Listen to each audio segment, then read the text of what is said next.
Okay? Yeah. 1, 2, 1, 2, 3, and.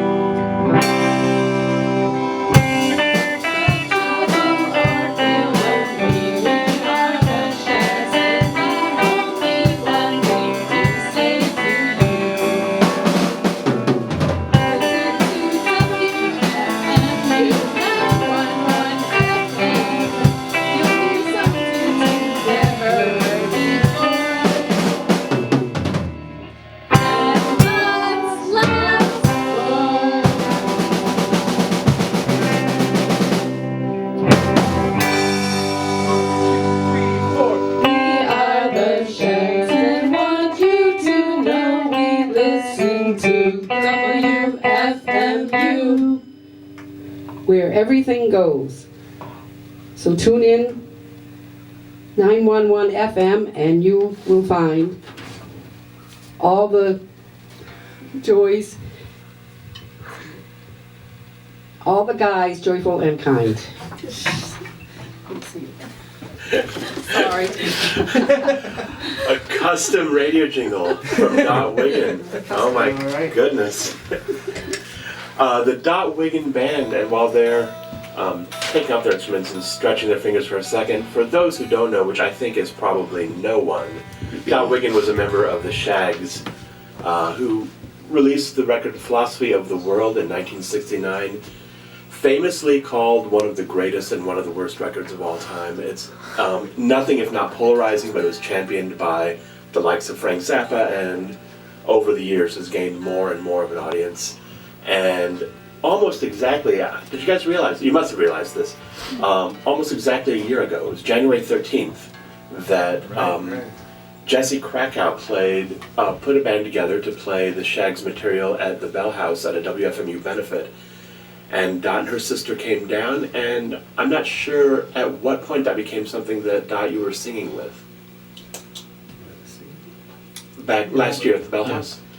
Oh, at the Bell House, yes. Well, before we did, Jesse did the tribute to the Shaggs. Oh, right. And we did a question and answer thing on stage afterwards. And one of the fans asked if I still write music. And my answer was, I write lyrics, but I don't write music. And Jesse raised his hand and said, he's the man. I have no shame. So my goal was, I'd give the lyrics that I'd already written to Jesse. He would come up with the music. His band would sing it, and I'd get royalties for the lyrics, and they'd get royalties for the rest. So Jesse didn't agree with that.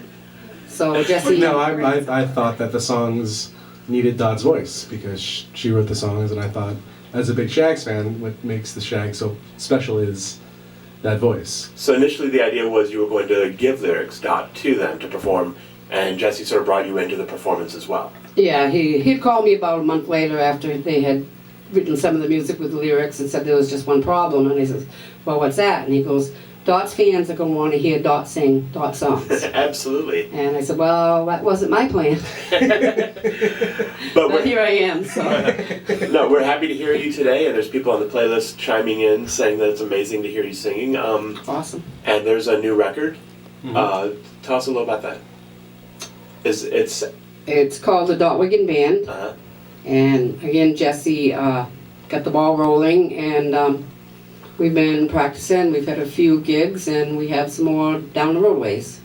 I know you're working on a tour, planning that, but there's a show tomorrow night? Yeah, show tomorrow. It's with Imperial Teen at the Brooklyn Bazaar in Greenpoint. And it's a free show. Doors at 6 o'clock. 165 Banker. Imperial Teen, ARP, us. I think hopefully we'll play at 8 o'clock-ish, not sure. And it should be awesome. It's amazing. Yeah. And the record is it out already? I know I saw a copy, but it is out now. Yeah, it came out in October. It's called Ready, Get, Go. It's on Alternative Tentacles Records, and Jill Biafra is a is a big Shaggs fan, which was sort of kind of came out of nowhere. I only sent a few people, demos of what we were working on. Mm-hmm.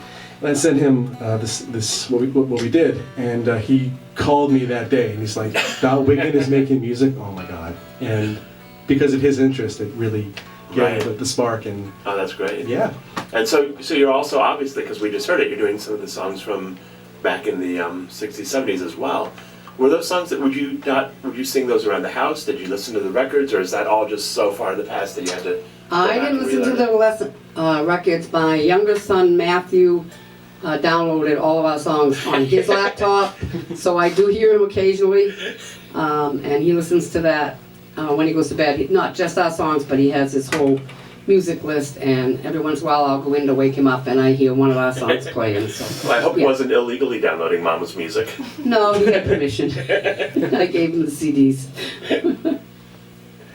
And then obviously the band too is going back and learning. I mean, this is music that was written by people who had taught themselves their instruments, more or less, right? This is unusual music. This is not orthodox playing. I think people sometimes would say that the Shaggs couldn't play, and that's obviously not the case. But they played in a way that they invented, that you invented. Right, we did take voice lessons and guitar lessons. Helen took drum lessons. I did not take lessons on how to write music, so I did my own thing, as you can see. But when we listen to this music, when you hear this music, I mean, it reminds me a lot of stuff like Captain Beefheart, which I know Jesse is also a big fan of. It's just unusual timing. The instruments fall together in strange ways, and I certainly didn't mean to say that you don't know how to play. Just that has been out there, unfairly so, but it's been out there. And I was wondering, for the rest of the band, what's it like to learn how to play this music? Brittany? It's an interesting challenge of, I was actually terrified to sing in front of Dot the first time. Having no idea of like what she would think, or if we were doing it right. And you're in the position of singing as well, Brittany. So you're taking on a Shag role very much there. Yeah. And doing a very good job. Thank you. You'd be surprised how quickly this stuff starts to make sense to you after you start playing it for a while. It just falls into place. I think one of the interesting things that we've encountered as a band is, well, if the radio audience could see us, we have music stands and we're reading some of these charts, is that Dot wrote all this stuff out, meticulously by herself, in traditional notation. So when people talk about how the Shaggs had their own individual style and all the stuff that you just said, the interesting thing is that, Dot's a composer on the level of a Beefheart or on the level of anybody. And I think people forget that this stuff, it didn't just happen once in the studio. The Shaggs played live every week, right? Yeah, so it's like it's the product of a band that's really, really comfortable playing with each other, So let me ask you to introduce the band, give us a website, and then let's hear some more music. Okay. All right, sure, I'll do it. We have Nick Oddy on guitar. We have Brittany Anjou on keys and vocals. We have Mike Fornatale on guitar. We have Laura Cromwell on drums. Jesse on bass, and of course Todd Wiggin, who you can learn more about at www.wigginband.com. Also alternativetentacles.com. We have some great stuff up on a YouTube page. We have our own channel, Wiggin Band, can't miss it.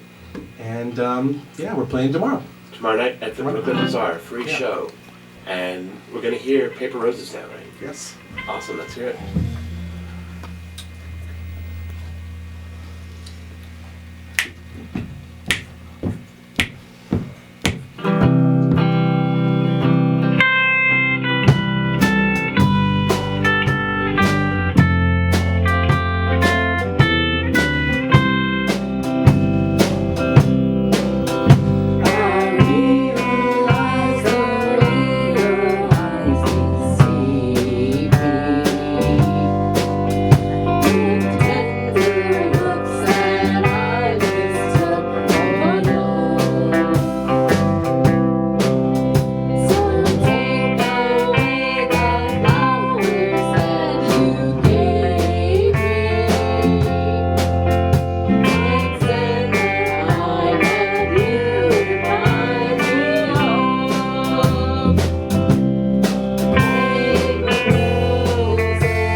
1, 2, 1, 2, 3, and. That's live radio.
Wiggin Band live on WFMU.